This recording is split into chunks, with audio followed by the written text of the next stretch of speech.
ನಮ್ಮ ಈ ಎಲ್ಲ ಅಮಾವಾಸ್ಯೆ ತಗೊಳ್ಬೇಕಾದ್ರೆ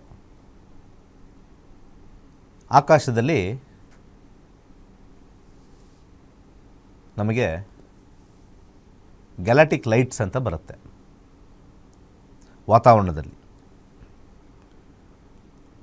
ಹೆಚ್ಚು ಕಮ್ಮಿ 12 ಅಮಾವಾಸ್ಯೆಗಳು ತಗೊಂಡ್ರೆ ಅದರಲ್ಲಿ ಅತ್ಯಂತ ಡಾರ್ಕೆಸ್ಟ್ ಅಮಾವಾಸ್ಯೆ ಈ ಆಶ್ವಯುಜ ಮಾಸದ ಅಮಾವಾಸ್ಯೆ.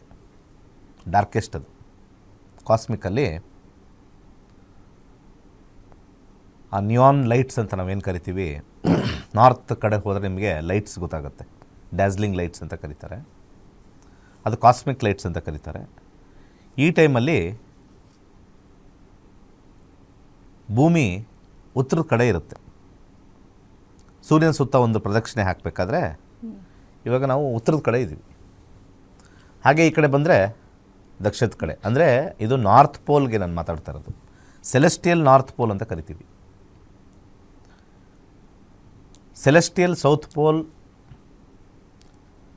ಸೆಲೆಸ್ಟಿಯಲ್ ನಾರ್ತ್ ಪೋಲ್, ಹಾಗೆ ಭೂಮಿಯ ನಾರ್ತ್ ಪೋಲ್, ಭೂಮಿಯ ಸೌತ್ ಪೋಲ್, ಮತ್ತು ಸೌತ್ ಡೈರೆಕ್ಷನ್ನು ನಾರ್ತ್ ಡೈರೆಕ್ಷನ್ ಎಲ್ಲ ಒಂದೇ ಕಡೆ ಇದ್ದರೂ ಕೂಡ ನಾವು ಸೆಲೆಸ್ಟಿಯಲ್ ಅಂತಂದಾಗ ಯೂನಿವರ್ಸಲ್ ನಾರ್ತ್ ಪೋಲ್ ಅಂತ ಕರಿತೀವಿ. Celestial north side, north hemisphere side ಅಂತ ಹೇಳ್ತೀವಿ. ಆ ಸೈಡ್ ಇದ್ದಾಗ ಭೂಮಂಡಲದ ಒಂದು ಭಾಗ ನಾವು ನೋಡಬೇಕಾದ್ರೆ ಹೆಚ್ಚಿನ ನೀರಿನ ಅಂಶ ಸ್ವಲ್ಪ ಸೌತ್ ಕಡೆ ಜಾಸ್ತಿ ಇರುತ್ತೆ. ಸ್ವಲ್ಪ ಈಕ್ವೇಟ್ರಿಂದ ಸ್ವಲ್ಪ ಮೇಲೆ ಭೂಪ್ರದೇಶ ಸ್ವಲ್ಪ ಜಾಸ್ತಿ, ಮಿಕ್ಕಿದ್ದೆಲ್ಲ ಓಷನ್ಸ್ ಜಾಸ್ತಿ ಕೆಳಗಡೆ. ಸೊ ಸ್ವಲ್ಪ ಸಾಲಿಡ್ ಮಾಸು ನಾರ್ತಲ್ಲಿ ಸ್ವಲ್ಪ ಆ್ಯಕ್ಟಿವಿಟಿ ಜಾಸ್ತಿ ಬರ್ತಕ್ಕಂಥದ್ದು ತೋರಿಸ್ತಾ ಇದೆ. ಇದನ್ನು ನಾವು ಕನ್ಸಿಡರೇಷನ್ ಮಾಡಿಕೊಂಡು ನರಕ ಚತುರ್ದಶಿ ದಿವಸ ಯಮದೀಪವನ್ನು ಇಡ್ತಕ್ಕಂಥದ್ದು ವಾಡಿಕೆ.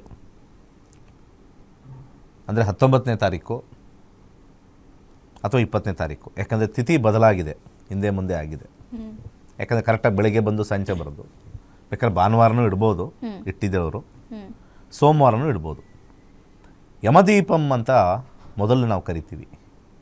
ಯಮದೀಪ ಅಂತಂದರೆ ಈ ಒಂದು ದಿವಸದಲ್ಲಿ 3 ಥರದ ಎಣ್ಣೆ, ಅಂದರೆ ಅನುಕೂಲ ಇರೋರು ಇಲ್ವಾ, ಎಳ್ಳೆಣ್ಣೆ. ಸೊ ಒಂದು ಕೊಬ್ಬರಿ ಎಣ್ಣೆ, ಒಂದು ಎಳ್ಳೆಣ್ಣೆ, ಹಾಗೆ ಸಾಸಿವೆ ಎಣ್ಣೆ ಮಿಕ್ಸ್ ಮಾಡಿ ದೀಪವನ್ನು ಹಚ್ಚತಕ್ಕಂಥದ್ದು ಭಾನುವಾರ ಅಥವಾ ಸೋಮವಾರ ದಕ್ಷಿಣ ಗೋಡೆಗೆ, ಮನೆಯಿಂದ ಆಚೆ ದಕ್ಷಿಣ ಗೋಡೆ. ದೀಪ ಈ ಕಡೆ ನಮಗೆ ನಾರ್ತ್ ಕಡೆ ಉರಿಬೇಕು. ನಾವು ದಕ್ಷಿಣಾಭಿಮುಖವಾಗಿರಬೇಕು, ಮುಖ ನಮ್ಮ ಬೆನ್ನು ಉತ್ತರಕ್ಕಿರುತ್ತೆ. ಅವಾಗ ಅದ್ರಲ್ಲಿ ಹಚ್ಚತಕ್ಕಂಥದ್ದು. ಮನೆಯಲ್ಲಿ ಇರ್ತಕ್ಕಂಥ ಅನೇಕ ರೋಗ ರುಜಿನಗಳು ಮಾಯವಾಗುತ್ತೆ. ಇದು ಸಾಮಾನ್ಯವಾಗಿ ಸ್ವಲ್ಪ ಜನ ಇದೆಲ್ಲ ಮೂಢನಂಬಿಕೆ ಅಂತ ಹೇಳ್ತಕ್ಕಂಥವ್ರಿಗೆ ಒಂದು ಸಣ್ಣ ವಿಚಾರ. ದಕ್ಷಿಣ ಅಂತಕ್ಕಂಥದ್ದು ಇನ್ಫ್ರಾರೆಡ್ ರೇಸ್